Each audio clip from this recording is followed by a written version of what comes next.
ভাবছি রাতে জুতো পরে ঘুমাবো, কারণ স্বপ্নে অনেক জায়গায় যেতে হয় তো। গতকাল রাতেও খালি পায়ে শ্বশুর বাড়ি চলে গিয়েছিলাম। এই কি হয়েছে, কান্তিছো কেন? পাশের বাসার ভাবি না আমাকে বিয়াকুব বলছে। এর পরে যদি ভাবি বেয়াকুব কয় তাইলে এক কাজ করবা, তুমি বলে দাও কি করব। সোজা ঘরে চলে আসবা, আইসে চিন্তা করবা এই গোপন তথ্য ফাঁস হইলো কি করে। আচ্ছা ঠিক আছে। এই কি বললা তুমি? আপনার লিভার একেবারে খারাপ হয়ে গেছে, মদ খাওয়া ছাড়তে হবে, তা না হলে আপনাকে বাঁচানো যাবে না। আচ্ছা ডাক্তার, আঙ্গুর ফল, ড্রাই ফ্রুট, পানি এগুলো খাওয়া যাবে? হ্যাঁ যাবে, তাতে সমস্যা নাই। এইগুলো দিয়েই তো মদ তৈরি হয়, তাহলে মদ কেন খাওয়া যাবে না? ছাদের থেকে পানি আর ধুলোমাটি যদি আপনার মাথায় মারি তাহলে কি লাগবে? একদম লাগবে না, সব বাতাসে উড়ে যাবে। এবার সেই পানি মাটি দিয়ে যদি ইট বানাইয়া আপনার মাথায় মারি তাহলে?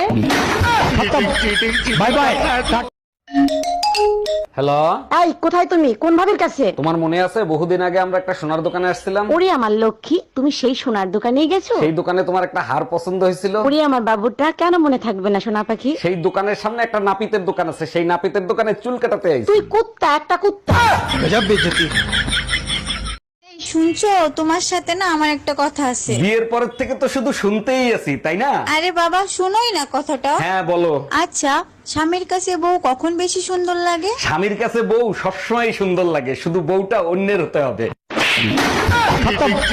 Bye bye, tata. স্বামীর মুখে মুখে তর্ক করার কারণে স্ত্রীর জেব্বা কেটে দিল এক স্বামী। আমি বিশ্বাস করি না, আমি দেখবো কোথায় লেখা আছে, দেখাও। ক্লাস 5-এ 5 বার করছস ফেল, ইংলিশ পড়তে পারবি? নে পড়ে দেখ। ডাক্তার, আমার অনেক বছর বাঁচার ইচ্ছে আছে, কি করে এই ইচ্ছে পূরণ করব?